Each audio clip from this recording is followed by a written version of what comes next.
Èèyàn lé èwo lẹ ṣe dáadáa lẹ wà ṣàlàáfíà ní a bá yín. Ẹ káàbọ̀ sí orí Mashola Gist TV. Bí a ṣe gbọ́ ò, wọ́n ní Ashley wọ́n ní ó lọ bá Kabiyesi wípé kí ló dé tí Kabiyesi ń treat àwọn bad o.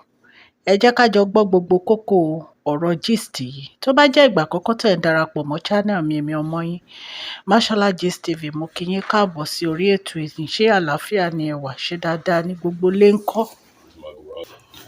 So mo máa ń sọ̀rọ̀ nípa celebrity gist and royal gist. Mo dẹ̀ máa ń sọ Yorùbá lórí channel mi. Ẹ̀yin ará ilé, tí ẹ bá ti subscribe, ẹ lọ subscribe o.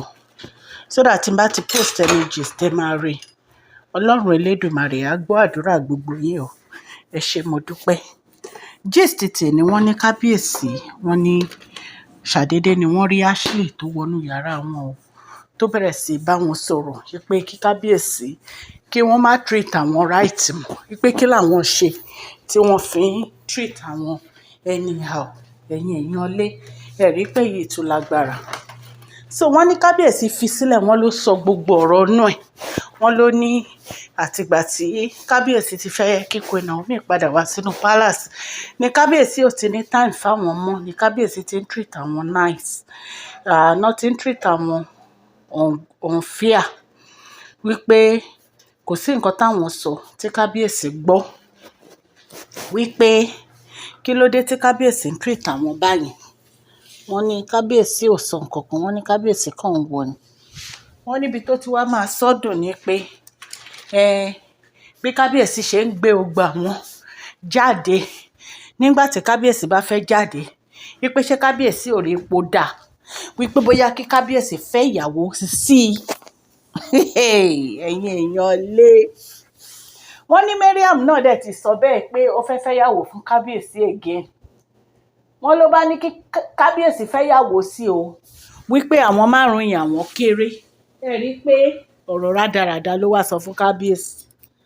Wọ́n ní Kabiyesi bá ní definitely ò nífẹ̀ẹ́ àwọn, because tó bá nífẹ̀ẹ́ àwọn ò ní káwọn fẹ́yàwó sí i.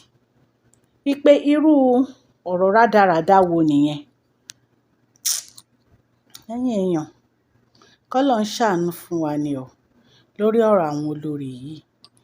Nígbà tí wọ́n lọ sí yàrá Kabiyesi, tí wọ́n lanu tó ń sọ fún Kabiyesi kó lọ fẹ́yàwó sí i, ṣé ẹ̀yin márùn-ún tó fẹ́ yẹn gan ṣé Kabiyesi ṣì ráàyè fún yín? Ẹ ṣáà ń dá ọgbọ́n oríṣiríṣi láti distract Kabiyesi, láti má jẹ́ kí Queen Naomi wá sínú palace. Ìṣòro kan tẹ́ ní nìyẹn. Ìṣòro kan tẹ́ ní nìyẹn. Òun náà fi lọ gbọ́ ọmọ dìde tán ní pé Kabiyesi ló lọ́mọ.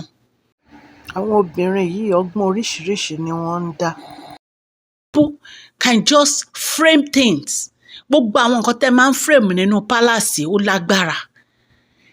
Ní ìsìn báyìí ọ̀rọ̀ kí Kabiyesi tún fẹ́ yàwó lẹ́tú. Nígbà tẹ́ rí pé tọmọ yẹn ò work, ọ̀rọ̀ kí Kabiyesi tún fẹ́ yàwó lẹ́tú fẹ́ mú mọ́lẹ̀ báyìí. So bí ìyàwó mélòó lẹ fẹ́ pé Kabiyesi lè fẹ́? Àǹtí wáyé, ṣé tán bá sì fẹ́ 20 ṣódà?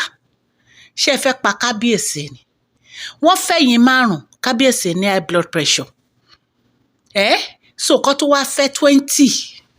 Ẹ rí pé ọ̀rọ̀ ńlá ni. Ọlọ́run Elédùmarè á wà pẹ̀lú gbogbo etí tó ń gbọ́ mi o. Ọwọ́ yín òkè òkè ló máa lọ.